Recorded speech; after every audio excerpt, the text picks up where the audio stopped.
रहीम अस्सलाम वालेकुम। आज हम पढ़ेंगे इम्यूनोलॉजिकल डिसऑर्डर्स के कुछ एमसीक्यूज़ और ये भी उसी तरह मैं जस्ट थोड़ा सा एक्सप्लेन करूँगा। आपको अगर पूरी वीडियो चाहिए, पूरा लेक्चर चाहिए तो वो आपको मेरे चैनल पे अलग से मिल जाएगा। ठीक है, सबसे पहला इसमें जो पॉइंट है दैट इज़ लिम्फ एडिमा। तो एडिमा हम यूज़ करते हैं किसी भी स्वेलिंग के लिए, सूजन के लिए। ठीक है, तो लिम्फ एडिमा है तो नाम से ही पता चलता है कि जब लिम्फ नोड्स स्वेलिंग कर जाएं, ठीक है, उसमें स्वेलिंग आ जाए, उसको हम क्या कहते हैं, लिम्फ एडिमा।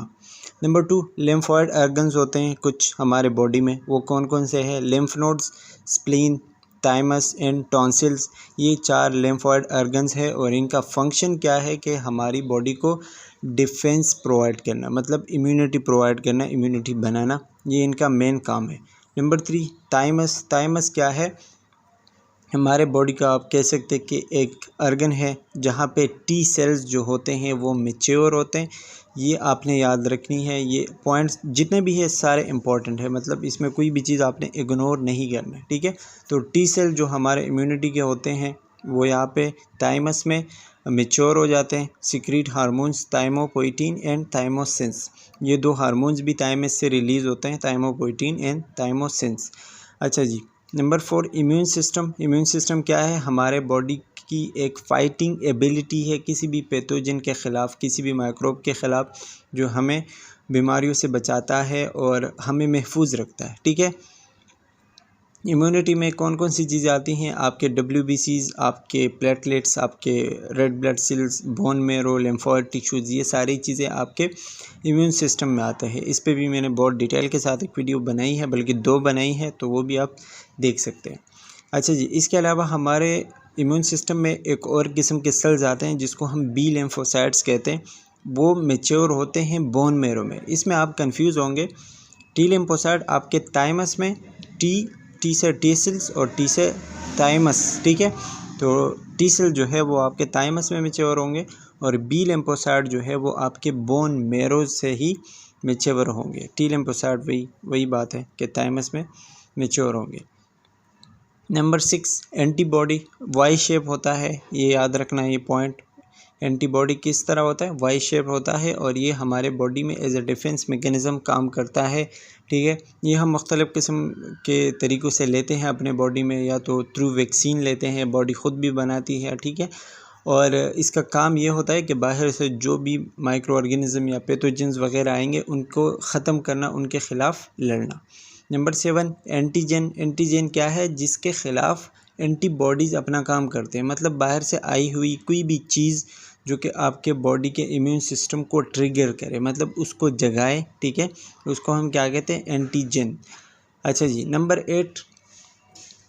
8 ये है कि हमारे बॉडीज़ के अंदर 5 डिफरेंट टाइप्स ऑफ इम्यूनोग्लोबुलिन है जिसको हम IG कहते हैं, और वो 5 types IgA, IgD, IgE, IgG और IgM, ये 5 टाइप्स ऑफ इम्यूनोग्लोबुलिन है जो कि हमारे बॉडी के डिफेंस मैकेनिज़्म में काम करते हैं।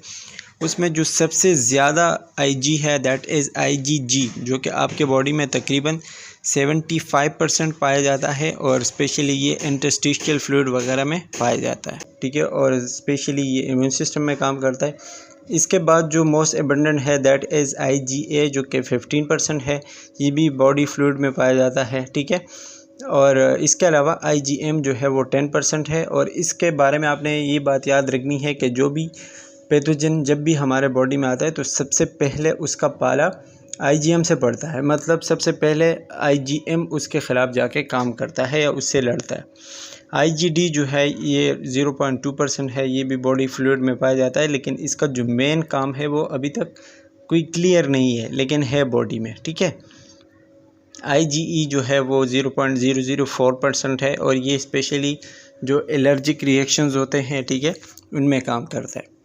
Number 10 is 2 types of immunity. 2 किस्म के इम्यूनिटीज़ होते हैं, एक है नेचुरल जो कि पैदाइशी तौर पर हमारे बॉडी में होती है, एंड नंबर 2 इज़ एक्वायर्ड, जो कि हमारी बॉडी में जब हम पैदा होते हैं उसके बाद डेवलप होती है। ठीक है, और मुख्तलिफ़ किस्म की बीमारियों की वजह से, मुख्तलिफ़ किस्म की वैक्सीन्स की वजह से ये इम्यूनिटी ख़ुद ब खुद प्रोड्यूस होती है। ठीक है, इसको हम एक्वायर्ड या एडाप्टिव इम्यूनिटी भी कह सकते हैं। Number 11 is auto immune disorders. Auto immune disorders वो डिसऑर्डर होते हैं जब आपका इम्यून सिस्टम किसी न किसी चीज़ की वजह से उसमें ख़राबी आ जाती है और वो अपने सेल्स को ख़ुद अटैक करने लग जाता है और ऑटो एंटीबॉडीज़ बनाती है, मतलब अपने सेल्स के ख़िलाफ़ ख़ुद एंटीबॉडीज़ बनाते हैं, ठीक है, और अपना जो है डिफेंस मैकेनिज़्म ख़ुद ख़राब करने लगता है। इसको हम क्या कहते हैं? Auto immune disorders. नंबर 12, इसमें जो सबसे पहली डिज़ीज़ है that is Graves disease. Grave disease क्या है कि इसमें जो थायराइड हार्मोन्स है वो बहुत ज़्यादा रिलीज़ होते हैं, एक्सेसिव रिलीज़ ऑफ हार्मोन होता है, ठीक है, जिसको हम हाइपर थायराइडिज्म कहते हैं या फिर थायरोटॉक्सिकोसिस भी कहते हैं। तो ये ग्रेव डिज़ीज़ में क्या होता है कि बंदा हाइपर थायराइडिज्म में चला जाता है, बहुत ज़्यादा एक्सेसिव हार्मोन रिलीज़ होते हैं इसमें, और जो इसका मेन सिम्टम है दैट इज़ ऑप्थेल्मोपैथी, मतलब जो आँखें हैं ना ये बाहर की तरफ आने लग जाते हैं, ठीक है।